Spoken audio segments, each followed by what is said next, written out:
Are you getting ready to sell your house? Let me give you a heads up on a shift that we're seeing right here in the market. During the pandemic, there was a frenzy of buyers competing over the limited number of homes for sale. To stand out, some of them decided to skip the home inspection. We don't recommend that. While the market is still competitive today, the peak intensity has eased, and that means buyers can be more selective. And with that, home inspections have really made a major comeback. Check out the recent data from Realtor.com. 95% of today's buyers are requesting home inspections. That's good.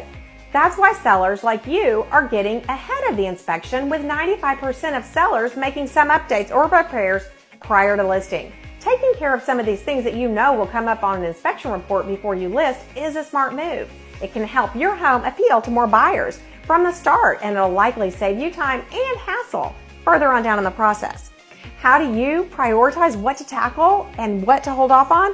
That's where I come in. I can give you my best advice on what I see local buyers right here in Canyon Lake asking for as far as repairs, and to get you the best ROI on your property. So if you're looking to sell this year, give me a call. I'd love to help you make that process super smooth and answer any questions for you. It's Patty Hardy, broker owner of Sheridan Realty right here in Canyon Lake, 210-313-1010, and I'm happy to help. Thanks.